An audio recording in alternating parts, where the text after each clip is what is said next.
Hello friends, welcome back to my channel. अगर आप अपने घर से होम बेकिंग करते हैं या फिर करने की प्लान कर रहे हैं और आप सोच रहे हैं कि मेरे पास तो सामान नहीं है या फिर मेरे पास मेजरिंग कप नहीं है, अवन ओटीजी नहीं है, तो फिर ये बिज़नेस मैं कैसे करूं।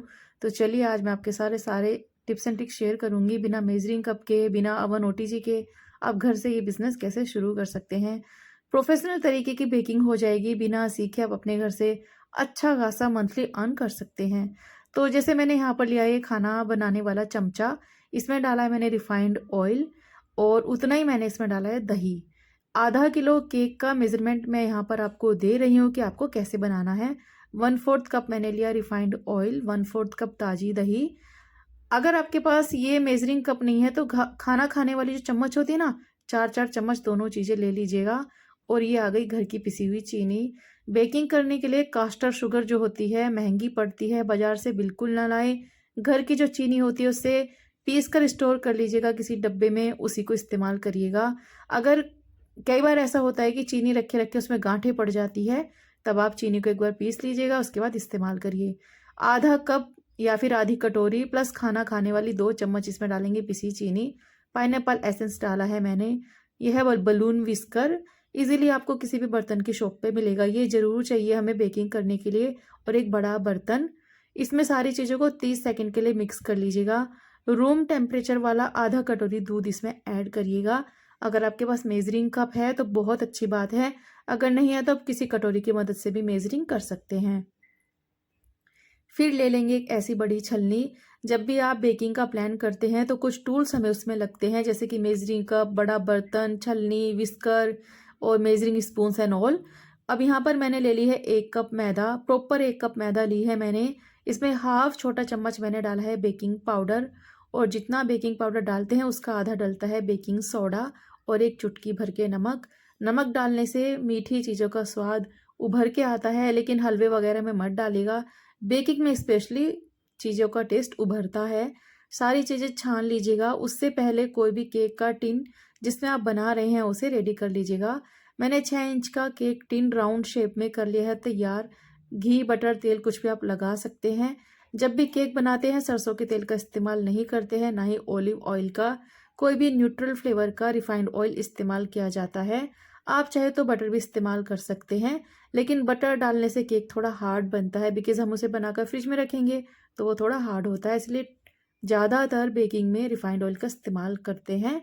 थोड़ा थोड़ा दूध डालकर केक का बैटर बिल्कुल ऐसा बना लीजिए। हल्के हाथों से केक का बैटर मिक्स करिएगा, बिल्कुल कट एंड फोल्ड के प्रोसेस से। और इस तरीके का बैटर आपका होना चाहिए, ना इससे गाढ़ा ना इससे पतला। केक में पार्चमेंट पेपर, बटर पेपर लगाने की बिल्कुल ज़रूरत नहीं है। आप अच्छे से तेल से, घी से ग्रीस करेंगे तो भी काम चल जाएगा।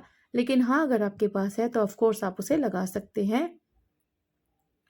बैटर डालने के बाद इसे टैप टैप कर दीजिएगा। अगर आपके पास अवन ओटीजी है, पहली एक टिप, जब भी आप केक का बैटर किसी टिन में डालते हैं आधे से नीचे आपका बैटर होना चाहिए। हाफ अमाउंट में किसी भी केक टिन में बैटर ना डालें, कम ही रखिएगा। 3/4 तक केक का टिन भरना चाहिए, जैसे आप मेरा देख सकते हैं। यहाँ पर मैं केक कढ़ाई में बना रही हूँ। आपके पास अवन ओटीजी है, दोनों चीज़ों को 180 डिग्री पर प्रीहीट कर लीजिएगा अराउंड 10 से 12 मिनट। सेम विद योर कढ़ाई एंड कुकर। पहले इसको लो फ्लेम पर प्रीहीट करिएगा, फिर कढ़ाई के अंदर रख दीजिएगा। और ये देखिए, कढ़ाई कुकर में केक बनाने का फ़ायदा ये होता है कि ऊपर की लेयर कभी भी वेस्ट नहीं होती, सॉफ्ट आपका केक ऊपर से रहता है। अवन ओटीजी में कई बार ऊपर की केक की लेयर हार्ड हो जाती है, कई बार, हमेशा नहीं लेकिन कई बार हो जाती है। तो यहाँ पर केक बेक हो गया है 35 मिनट में। ये वाला एकदम धीमी आंच पर बेक करेंगे, इसको बाहर निकालेंगे और इसको ढक्कन लगाकर रखेंगे। आप देख सकते हैं टेक्सचर में कितना शानदार केक हमारा बना है। केक को बिल्कुल अपने से ठंडा होने दीजिए, जल्दबाजी ना करें। अगर जल्दी में ऑर्डर आता है तो पंखे की हवा में से ठंडा कर लीजिएगा, ठीक है। ये हुआ मेरा कढ़ाई का केक तैयार यहाँ पर। अब ये केक जो आप देख रहे हैं ये मैंने बनाया है अवन में, ओटीजी में। अवन में ओटीजी में केक बनाने से मैंने पहले भी आपको बताया, केक स्पॉन्जी बना है, अच्छा बना है, बिल्कुल फटा नहीं है, कोई डोम जैसी शेप इसकी नहीं है। केक का बैटर हल्के हाथों से प्यार से मिलाएंगे तो डोम जैसी शेप नहीं होगी, ना ही केक बीच में से फटेगा। अवन ओटीजी में केक बनाने के बाद इसको भी बिल्कुल ठंडा होने देंगे। ढक कर रखें कपड़े से केक को हमेशा। जब भी आप किसी का ऑर्डर पे केक बनाते हैं ऊपर की लेयर आपको हमेशा कट करनी पड़ेगी, घर के लिए आप इसे ऐड कर सकते हैं अपने केक में, क्योंकि अवन ओटीजी में थोड़ी हार्ड होती है। अब जैसे आपके पास नाइफ नहीं है तो रील के धागे का इस्तेमाल करके आप इस केक को आसानी से कट कर सकते हैं। ज़रूरी नहीं है कि आपको प्रोफेशनल नाइफ लगेगा, यहाँ पर कुछ घर के जुगाड़ से भी सारे काम किए जा सकते हैं। तो आपको क्या करना है, जितनी भी लेयर्स आप इस केक की निकालना चाहते हैं उतने मार्क उतनी जगह पे लगा लीजिएगा। चाकू से थोड़ा थोड़ा राउंड शेप में कट कर लीजिएगा, फिर धागा बीच में फंसाकर अपनी तरफ इसे खींच लीजिएगा, तो आपके सारे स्पॉन्ज निकल जाएंगे और आप देख सकते हैं कि मेरा केक कितना बढ़िया स्पंजी बना है। ये ले ली है मैंने व्हिप्ड क्रीम। इसको आपको क्या करना है, फ्रीजर में हमेशा इसे स्टोर करें। सबसे पहली बात, जिस दिन आपके पास केक का ऑर्डर हो फ्रीजर से निकाल कर इसे फ्रिज में रख दीजिएगा रात भर। गर्मी के दिनों में स्पेशली अगर आपके घर में एसी नहीं है तो आपको अर्ली मॉर्निंग उठकर इस पर काम करना पड़ेगा, या फिर जिस बर्तन में आप क्रीम को फेंट रहे हैं उसके नीचे बर्फ़ के टुकड़ों से भरा हुआ एक बर्तन रखकर आपको इस आइसिंग पे काम करना पड़ेगा, इस व्हिप क्रीम पे। जैसे जैसे सूरज निकलेगा क्रीम पर काम करना उतना ही मुश्किल हो जाएगा। व्हिप क्रीम बनाने के लिए कि इस तरह का आपको एक बीटर लेना पड़ेगा। ये जो बलून विस्कर होता है इससे ये क्रीम नहीं बनेगा, आपके हाथ में पेन होगा, आप कोशिश करते रहेंगे, रिजल्ट्स आपको अच्छे नहीं मिलेंगे। तो व्हिप क्रीम को फेंटने के लिए, व्हिप क्रीम हमारी नॉर्मल टेम्परेचर पे नहीं है, एकदम ठंडी है, चिल्ड है, लेकिन इसमें कोई बर्फ़ का टुकड़ा नहीं है। हम क्या करेंगे, ये जो इलेक्ट्रिक बीटर है इससे हम, इसमें कई सारे सेक्शन होते हैं 1 2 3 4 करके। तो पहले हम अपनी क्रीम को 1 सेक्शन पे 2 मिनट के लिए बीट करेंगे, फिर हम अपना सेक्शन चेंज करेंगे, 2 पर लेकर आएंगे और 2 पर भी इसको वापस से 2 मिनट के लिए बीट कर लेंगे। इसमें आप मीठा डाल सकते हैं, थोड़ा सा पिसा हुआ चीनी, दानेदार चीनी बिल्कुल ना डालें, वैसे ही मीठी होती है, लेकिन अगर आपको कम लग रहा है मीठा तो वापस से आप इसे मीठा डाल सकते हैं। 4 मिनट के लिए मैंने इसको 1 और 2 सेक्शन में बीट किया है। मेरा अंगूठा आप देख रहे हैं, ये ऑटोमेटिक बटन होता है इसमें, इस पर रखकर हम वापस से अपनी क्रीम को 2 मिनट के लिए बीट करेंगे। यहाँ पर ये ऑटोमेटिक बटन मैंने इस्तेमाल किया है, इससे हमारी जो क्रीम है स्टिफ पीक आने तक बन जाएगी विदिन 2 मिनट्स। टोटल 6 मिनट के लिए मैंने गर्मी के मौसम में बिना आइस रखे इस क्रीम को अच्छे से फेंट लिया है। आपको जो भी फ्लेवर इसमें देना है पहले ही दे दीजिएगा, चीनी डालनी है पहले ही डालिएगा, जो भी बाद में काम करेंगे तो बड़ा मुश्किल होगा, क्योंकि गर्मी का मौसम है, बहुत मैनेज करना पड़ता है। हर किसी के पास एसी नहीं है, और जो बिना एसी के क्रीम पर काम करना चाहते हैं वो इस टिप को हमेशा फॉलो करिएगा। व्हिप क्रीम को एक ही सीक्वेंस में फेंटना है, चारों तरफ इस बीटर को ना घुमाएं और गलती से भी बलून विस्कर का इस्तेमाल ना करें, इसमें क्रीम नहीं बनेगी और सारी मेहनत आपकी ख़राब हो जाएगी। लगातार एक ही सीक्वेंस में 6 मिनट मैंने इसे फेंटा है, पहले 2-2 मिनट के लिए 2 में 1 और 2 सेक्शन में, फिर मैंने इसे 2 मिनट के लिए ऑटोमेटिक सेक्शन में फेंट लिया है। जिस बर्तन में आप क्रीम को फेंट रहे हैं मेक श्योर आप उसे उल्टा करके देखिए, अगर आपकी क्रीम गिर नहीं रही है इट मीन्स आपका जो क्रीम है एकदम परफेक्ट आपने बीट किया है। बढ़िया टेस्टी बेकरी जैसा केक बनाने के लिए पाइनएप्पल क्रश ले लीजिएगा। आपको आसानी से किसी भी बेकरी वाली जो शॉप है वहाँ पे मिल जाएगा, जहाँ पर केक का सामान मिलता है वहाँ मिलेगा। 180 रुपीज़ का 1 लीटर आता है, स्टोरेबल होता है, एक बार लाकर फ्रिज में स्टोर कर सकते हैं।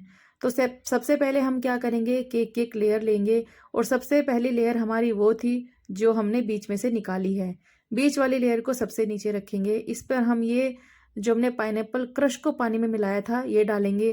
केक को थोड़ा सा टेस्ट कर लीजिएगा, अगर आपको लगता है मीठा कम है तो इस पाइनएप्पल क्रश में थोड़ी चीनी भी आप मिलाकर पानी का सिरप तैयार कर सकते हैं।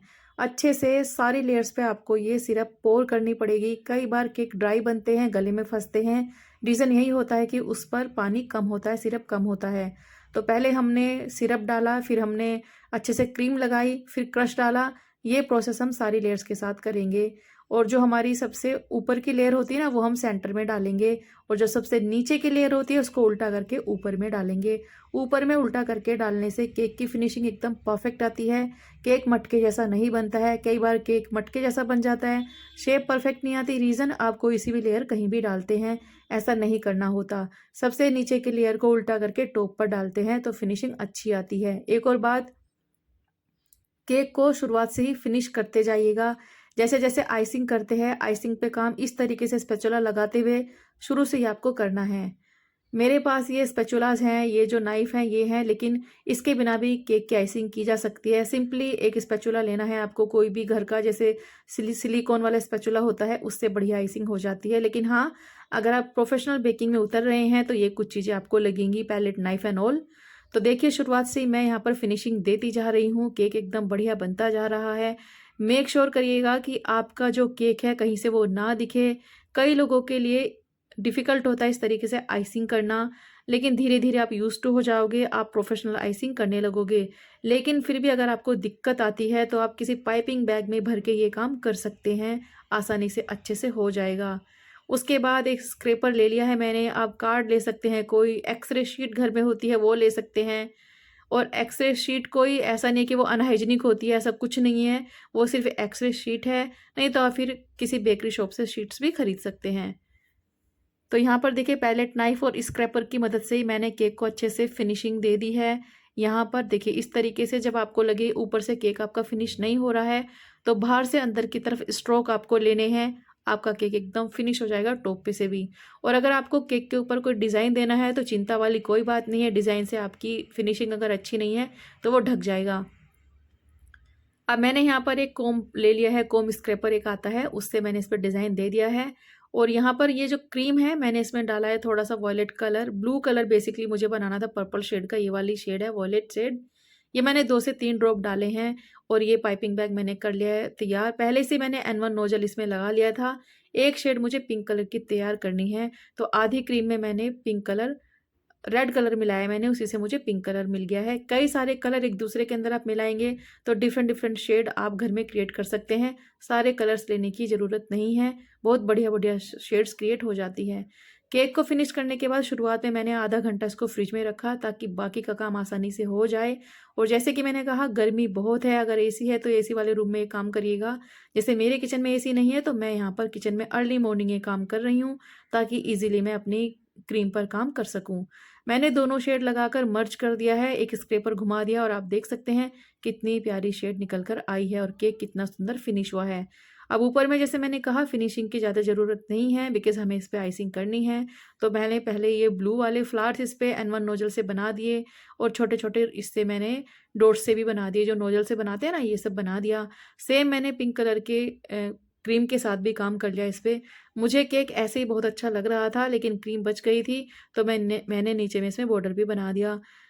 केक जाएगा, केक ऑर्डर पे है, किसी को देना है तो ऐसे नहीं दे सकते, थोड़ा-सा उसको सिंपली हम ये जो स्प्रिंकल्स होते हैं घर में रखिएगा, इनसे केक का लुक कंप्लीटली चेंज होता है। ये है एक एनिवर्सरी केक, फाइनल लुक मेरे केक का ये है। ये 1.5 किलो का केक है जो ऑर्डर पे बना है। अब आप इसे देखकर बताइएगा कि ये कैसे बना है। तो आप इस तरीके से अपने घर में बिना एसी, बिना किसी टूल के बढ़िया प्रोफ़ेशनल केक बना सकते हैं। वीडियो पसंद है तो लाइक शेयर ज़रूर कीजिए।